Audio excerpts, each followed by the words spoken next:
Good morning बच्चों। आज मैं एक नई वीडियो के साथ आया हूँ और ये वीडियो काफ़ी इंपॉर्टेंट हो सकती है आपके लिए। इस वीडियो में हम पूरी पुस्तक के महत्वपूर्ण रिक्त स्थान को लेकर के आए हैं। वेरी वेरी मोस्ट जो प्रश्न है वो मैं इस वीडियो में लेकर के आया हूँ।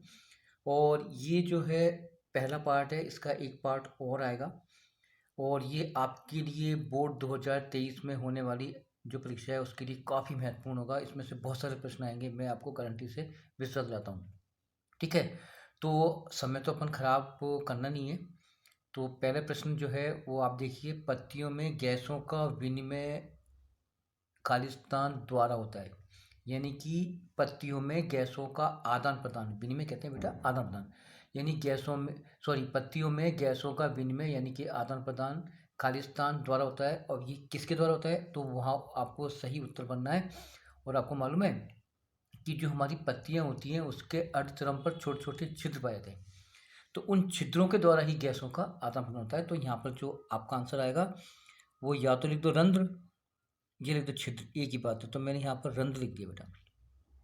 अब एक रंध्र तो होता नहीं है, रंध्र तो बहुत सारे होते हैं, तो लिख दिया रंध्रों द्वारा।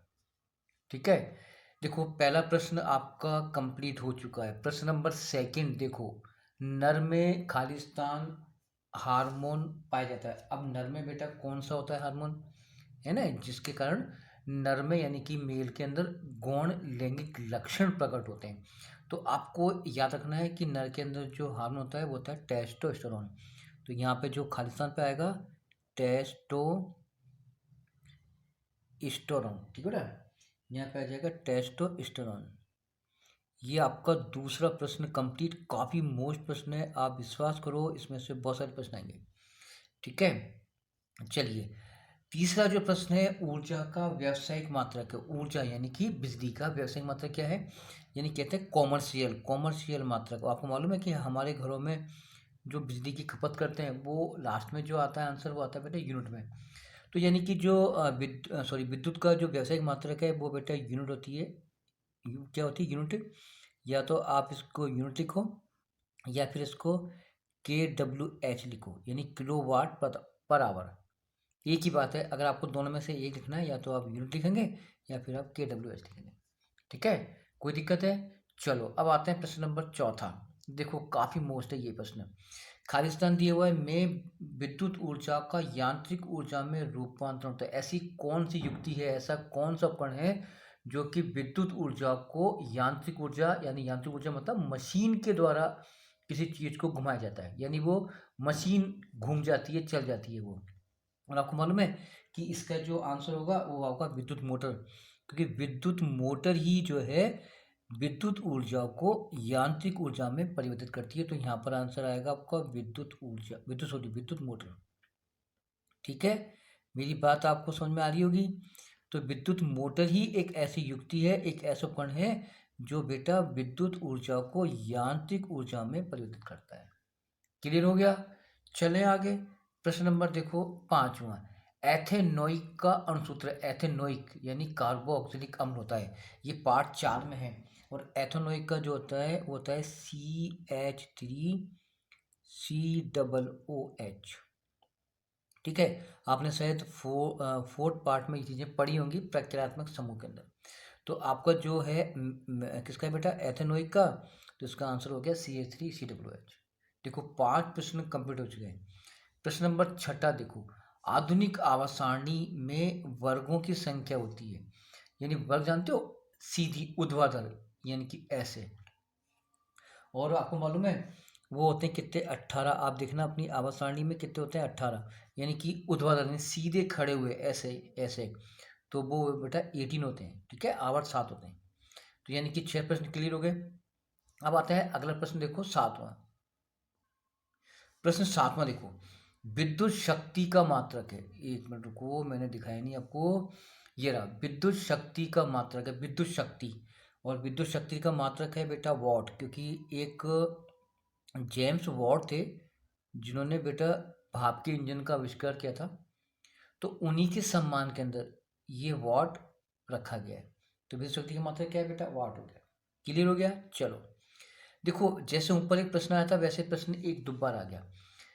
में खालिस्तान में यांत्रिक ऊर्जा को विद्युत ऊर्जा में परिवर्तित करता है। अब ऐसा कौन सा उपकरण है जिसको घुमाते हैं और बिजली पैदा होती है? तो आपने देखा होगा कि शादी जो पार्टियों में बाहर वो लगाता है जनरेटर, है ना? तो वही एक ऐसी युक्ति है जो बेटा यांत्रिक ऊर्जा को विद्युत ऊर्जा में परिवर्तित करती है। तो यहाँ पर आ जाएगा विद्युत जनित्र। तो आपका आंसर आ जाएगा यहाँ पर विद्युत जनित्र। मेरी बात आपको हर चीज समझ में आ रही होगी बेटा, ठीक है? अब देखते हैं अगला प्रश्न क्या है। अगला प्रश्न देखो, पत्तियों में हरा रंग खालिस्तान के कारण होता है। आप देखो जितनी भी पत्तियां हैं चाहे किसी भी प्लांट की हो, उनके रंग बेटा हरा ही होगा। अब किस कारण होता है आपको मालूम है? वो होता है बेटा हरित लवक। तो आपका आंसर आ जाएगा हरित लवक। हरित लवक। मेरी बात क्लियर हो गई?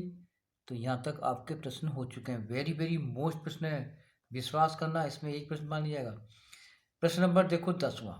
अग्नाशय ग्रंथि से, जो अग्नाशय ग्रंथि है उससे बेटा कौन सा हार्मोन निकलता है आपको मालूम है? वो निकालती है इंसुलिन हार्मोन।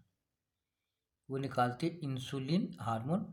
वैसे अग्नाशय ग्रंथि बेटा मिश्रित ग्रंथि भी है। कल को आपसे प्रश्न पूछे ना कि अग्नाशय ग्रंथि कौन सी ग्रंथि है, तो मिश्रित ग्रंथि भी है। क्यों? क्योंकि बेटा एंजाइम भी निकालती है, हार्मोन भी निकालती है। तो हार्मोन तो हो गया इंसुलिन, और एंजाइम भी निकालती है वो, ठीक है, जो कि जिससे भोजन का पाचन होता है। नेक्स्ट प्रश्न नंबर 11 ने तत्वों के त्रिक के रूप में, त्रिक की व्यवस्था किसने की थी?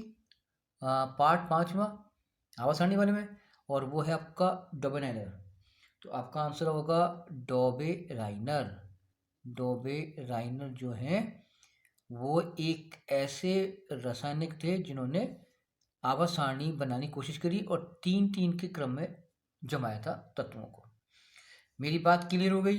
नेक्स्ट देखो, कार्बन और हाइड्रोजन के सहसंयोजी यौगिक, यानी कि कार्बन और हाइड्रोजन को मिला करके जो बनता है यौगिक, उसे क्या बोलते हैं बेटा आपको मालूम है? उसे बोलते हैं हाइड्रोकार्बन। तो आपका यहाँ पर आएगा हाइड्रोकार्बन। हाइड्रोकार्बन ये क्लियर हो चुका है। यहाँ तक देखो आपके पास कुल मिलाकर के 12 जो प्रश्न आगे रिक्त स्थान, ये इस पहली वीडियो है। अभी एक वीडियो और देंगे, अभी तो बहुत सारे प्रश्न है बेटा, ठीक है? अगला प्रश्न देखते हैं क्या है।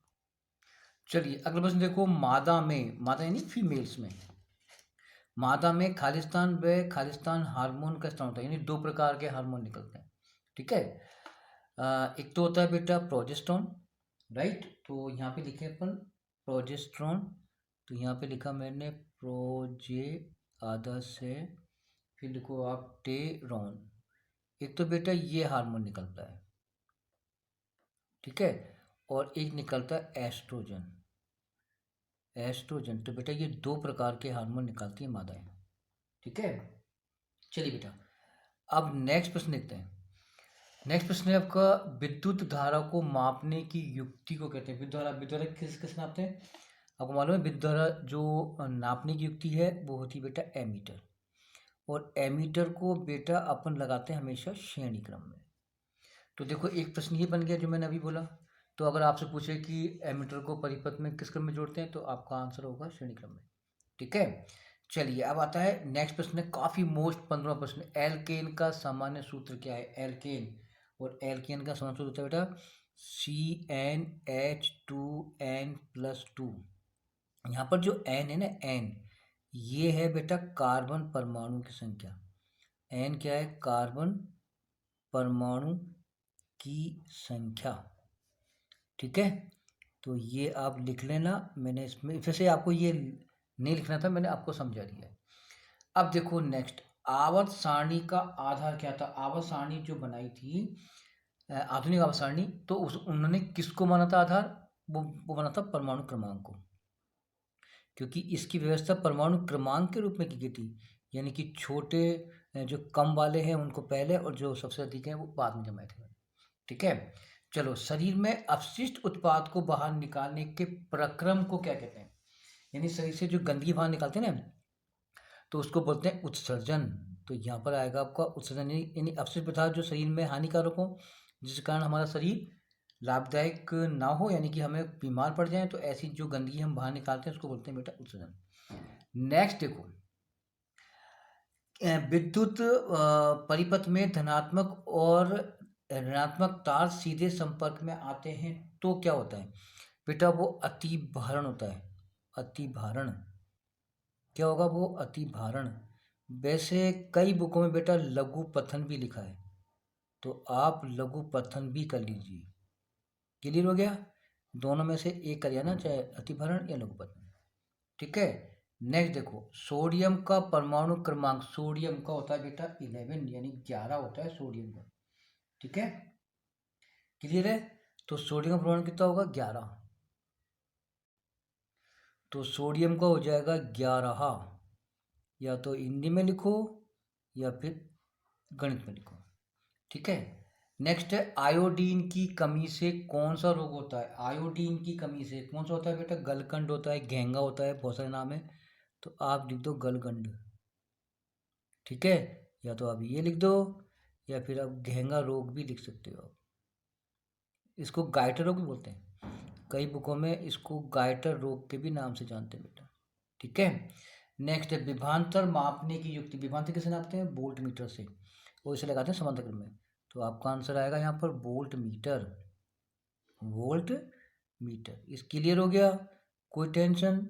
चलिए साहब, अब आता है मैथिल एल्कोहल का IUPAC नाम क्या है? मैथिल एल्कोहल, इसको बेटा मेथनॉल बोलते हैं। ये इसकी वीडियो अलग से बनी हुई है, तो आप वहाँ जाके देख लेना, इसको बोलते हैं मेथनॉल। ठीक है। अब आता है उच्च रक्तचाप और निम्न रक्तचाप कितना है? तो उच्च रक्तचाप तो होता है बेटा 120 mm पारा, 120 होता है बेटा हाई ब्लड प्रेशर, और लो होता है बेटा 80 mm, यानी मिनिमम होता है आपका 80 और हाई होता है 120। क्लियर हो गया? चलिए नेक्स्ट देखो, अगला प्रश्न है आपका, विद्युत धारा के तापीय प्रभाव पर आधारित सुरक्षा युक्ति, यानी ऐसी कौन सी युक्ति है जो विद्युत धारा के तापीय प्रभाव के ऊपर डिपेंड करती है? अगर ताप बढ़ जाएगा तो हमारी सुरक्षा हो जाएगी परिपथ की, और वो है आपका फ्यूज।